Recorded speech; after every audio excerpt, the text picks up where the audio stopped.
Assalamualaikum, anda bersama dengan saya Nurhana Ismail dan anda sedang menyaksikan Bisnes Alternatif dan kami istimewanya bersiaran di PICC bersempena dengan World Islamic Economic Forum. Dan sebentar tadi saya telah pun mengikuti satu talk yang cukup istimewa daripada seorang tetamu yang cukup istimewa. Beliau adalah seorang OKU penglihatan dari UK. Beliau ini seorang cukup dinamik kerana beliau ini bukan sahaja seorang pengarah, dia seorang pelakon dan juga seorang usahawan dan juga banyak mengusahakan perkara-perkara menarik di seluruh dunia. Beliau adalah tak lain tak bukan iaitu Mr. Amar Latif. Mr. Amar Latif, thank you for being with us. Thank Can you. I shake hand with you? Oh, yes.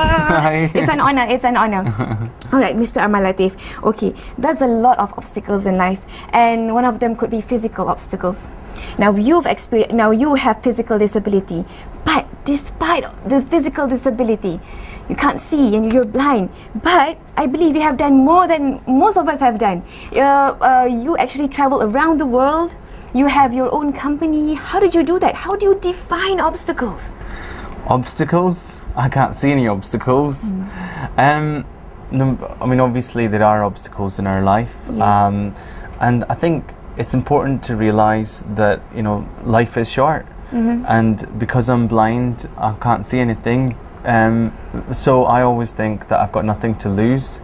So I push myself. I take challenges. I take risks. And I think that's what makes me sort of strive forward.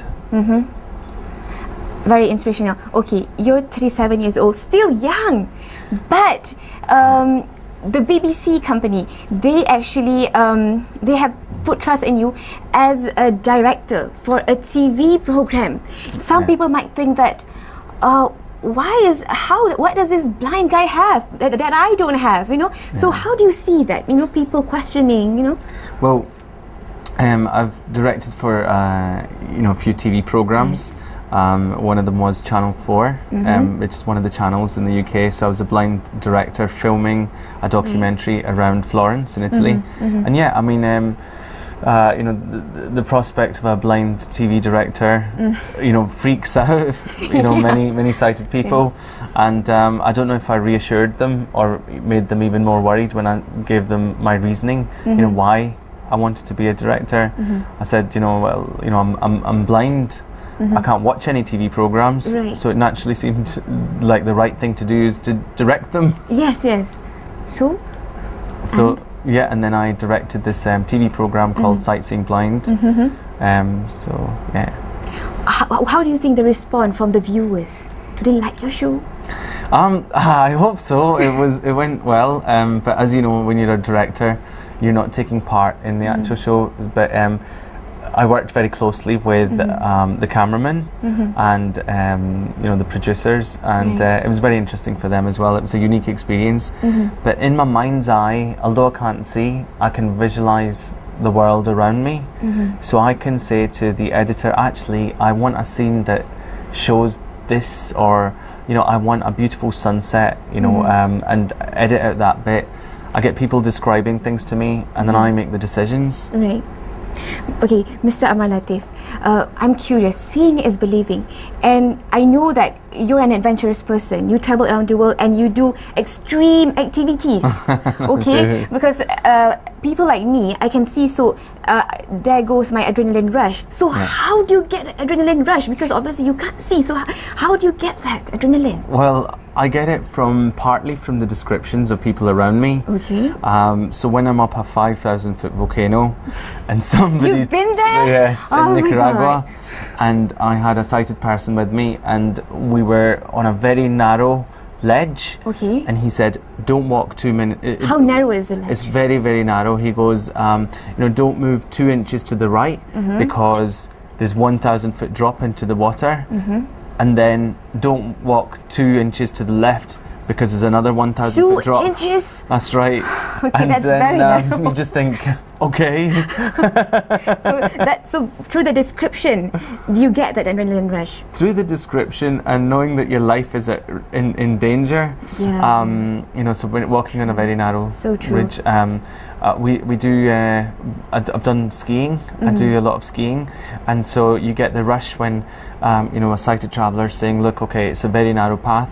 Just keep going left, keep going right." Yes. You know, and you just get that rush. Or when you're walking with lions, or when you're canoeing in the Zambezi River, and someone says to you, "Look, I don't want you to be worried, but there's a crocodile just right next to your boat."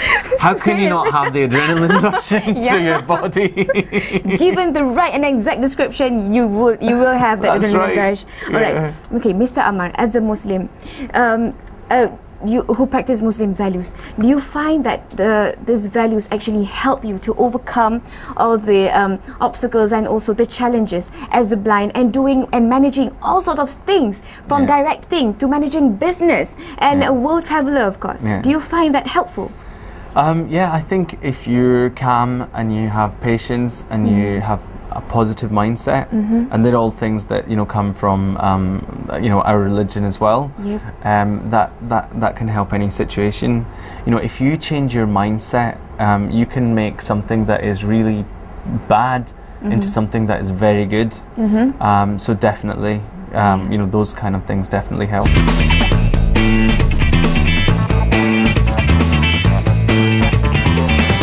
Kembali di Bisnes Alternatif, dan saya bersama dengan Mr. Amar Latif, seorang OKU penglihatan yang cukup memberikan inspirasi buat saya, dan saya percaya untuk anda juga yang berada di rumah.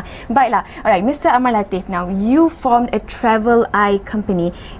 It's a travelling company which assists the blind. That's right. It's called Travel Eyes. All right. Travel Eyes. Yeah. With an S. That's right, with an S. And so basically I was blind and I wanted to see the world. And I know that there's just so many things in this beautiful world that we all live in that I wanted to experience. And because what I wanted didn't exist, I thought, well, either you do without or you've got to build it yourself. So that's why I set up Travel Eyes. And yeah, I'm sure there are a lot of challenges, you know, to set up the Travel Eyes company.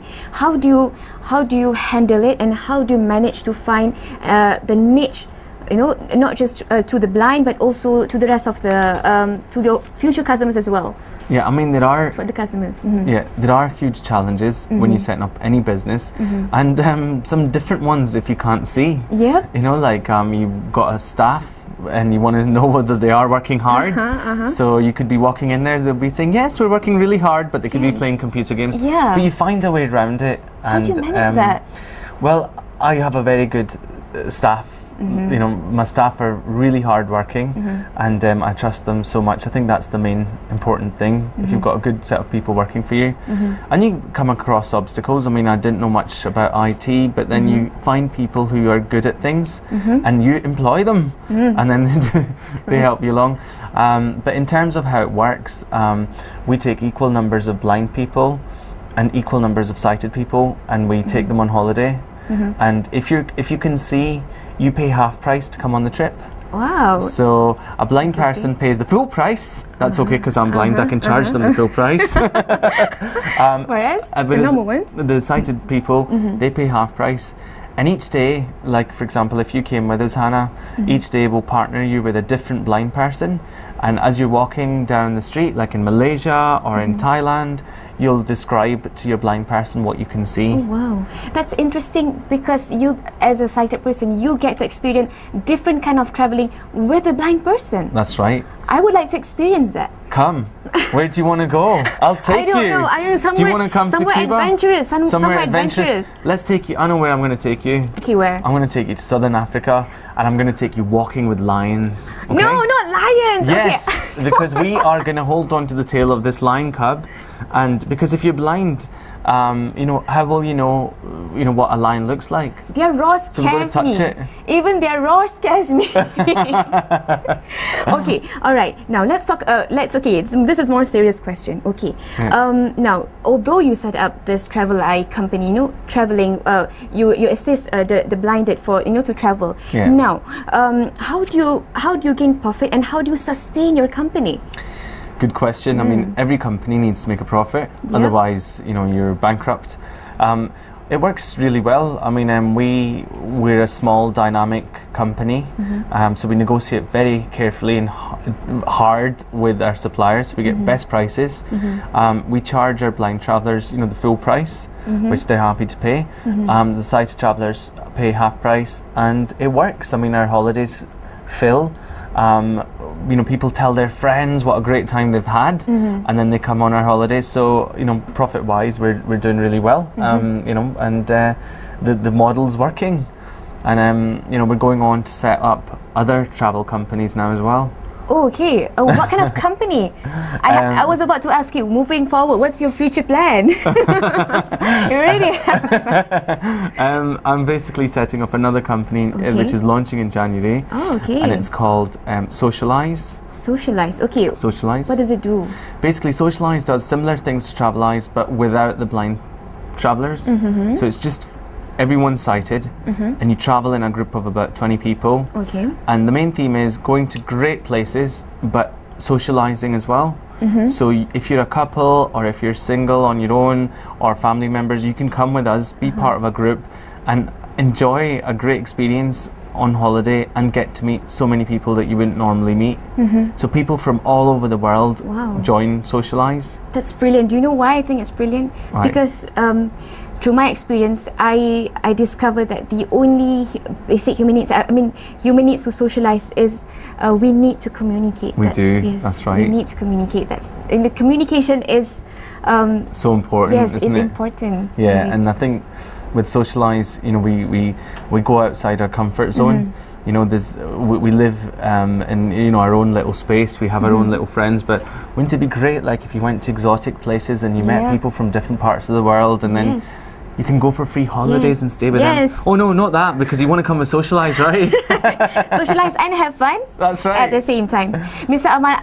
Unfortunately, we don't have that much time. Although I would want to ask so many questions to you, but maybe after this. Okay.